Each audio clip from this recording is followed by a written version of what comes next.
Tim Dillon had Annie Lederman on his podcast, and he asked her about the whole Brendan Schaub and Bobby Lee thing. So I'm going to play this, react to it, and give you my thoughts on it.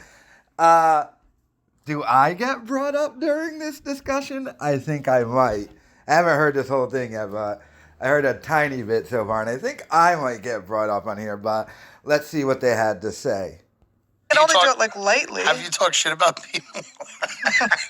I've never talked shit about anyone. Yeah. Well, listen, things happen, and sometimes we have big mouths. Yeah, I mean, I think if you leave a name out, you're good. Yeah, listen. Perhaps there is a world where a casual comment from a comedian such as yourself can start a 3 or 4 month online firestorm. Yeah, I mean, sure. Have you learned anything from that?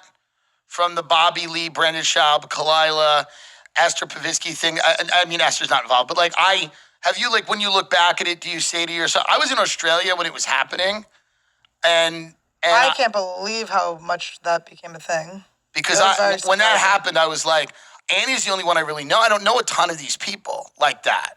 It's like, I don't know them like that. Look, I never was like trying to snitch on anyone or do anything. I literally was just telling like an anonymous anecdote, and and then if that person so chooses to start suing YouTubers and stuff and talk to everyone except me, then that's like kind of on them, is how I feel. Right. And obviously that wasn't like my intention to make a big thing of it, but if there's like threats to me too, I don't take being threatened lightly. Yeah, I wouldn't threaten you. You're not the type of person that you would threaten. Yeah, I'm not. Because you're just kind of like. Yeah, it's on. I don't. But maybe it's good. Like I'm gonna be like one of these teal swan lunatics. But isn't it good? It was a pretty like uncomfortable, shitty experience. Maybe it's a blessing. It's just hard for me to like. I want to be that guy. Isn't everything a blessing? Yeah, I know. Isn't it a blessing now? But I do think there's lessons in everything. Aren't the threats and the lawyers and the screaming and the harassment, isn't it a blessing? There is a learning something in it. It's a learning curve. It's just hard because the learning is not me. I should have shut my mouth. I don't shut my mouth. That's not what I do. Right. But I also, my intentions were not... malicious. They weren't, I wasn't trying to start a thing. Right. In any way. Right. I had talked about that a million times before. I'd said that same thing. It wasn't a thing that got picked up on. It wasn't. I think it was the timing of it all. Right. And, other people kind of piling on it and stuff, but whatever. But now everything's healed and everybody loves each other. Yeah. Good. We're great. We're all doing great. Isn't it nice that everything's over and it's just from what I observe from an outsider, it's all love. It's all love. There's nothing but respect. The thing I will say, though... There's nothing but respect. It's just like, what? Nothing. Like, am I really supposed to, like, not be allowed to tell a side of my own story without saying who the person is? Like, is that really the lesson that I have to shut the fuck up and not... But I will say it sucked, and I guess maybe I would take it back if I could, but I just don't... I like Brendan, and I think he's nice enough. I don't think he was trying to do anything wrong.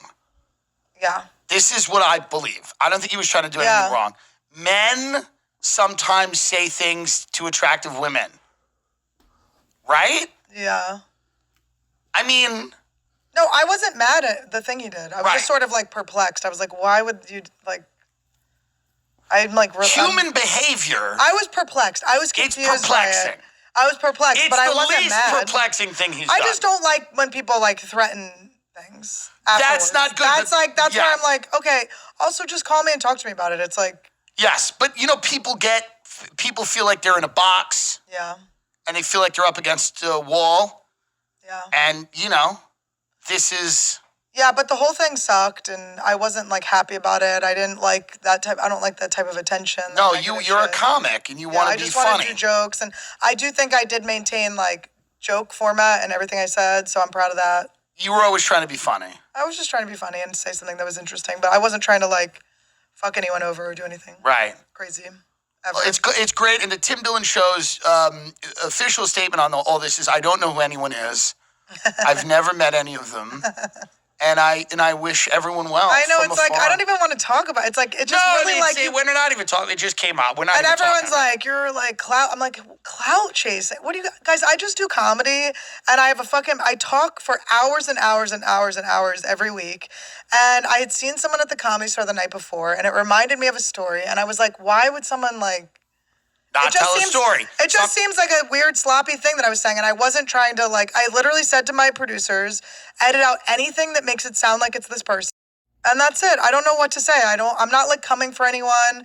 Whatever people do with their personal lives and their relationships is not my fucking business. If you do hit on me, it does kind of bring me into it, which I would prefer to not be into, but you know, it's just You ever think of, and I'm not even kidding, you ever think of doing a rap? Getting in the booth, spitting. I rap a lot. No, like doing a song. And then is it like White people are allowed to do that now.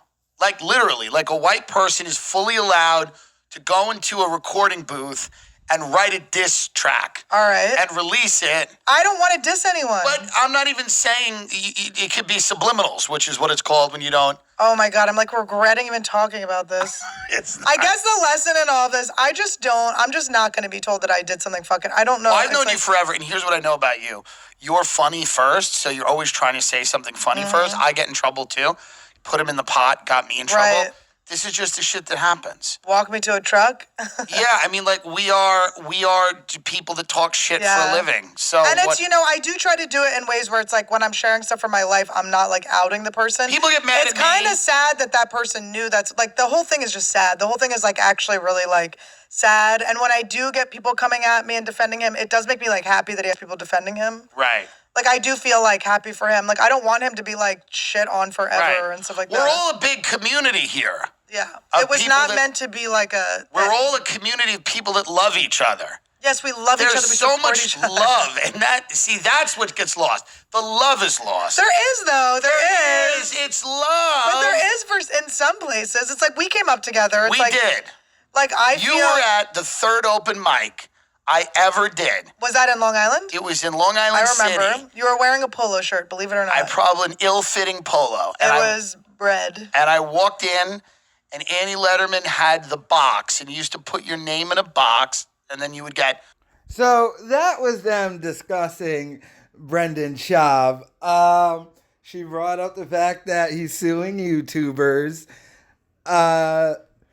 His defenders... Let me guess, it's a Mexican guy who defends him or a Spanish guy. That seems to be all the Brendan Schaub defenders for some odd reason. But, I mean, she brought up "Walk Me to My Truck." But that whole situation just exposed Brendan Schaub for how dirty of a person he is. And she even brought up the thing of, he's a nice guy, kinda, to people he likes. Brendan Schaub is not a nice guy.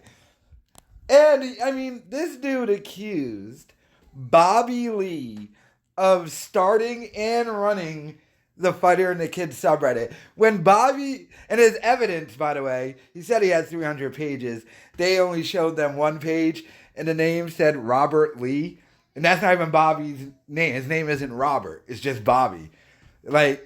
So that was all BS.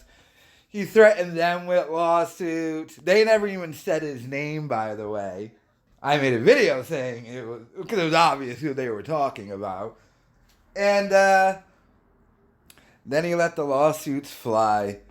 And he tore apart an LA comedy community. And now his career is basically over.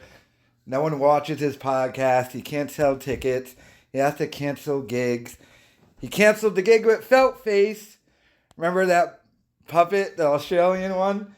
Brendan Schaub was doing 3 shows, and he was just doing the one on the Sunday. His Felt Face's show sold out. Brendan couldn't sell any tickets, had to cancel all those gigs. So he got major backlash from this, threatening people with daddy's money.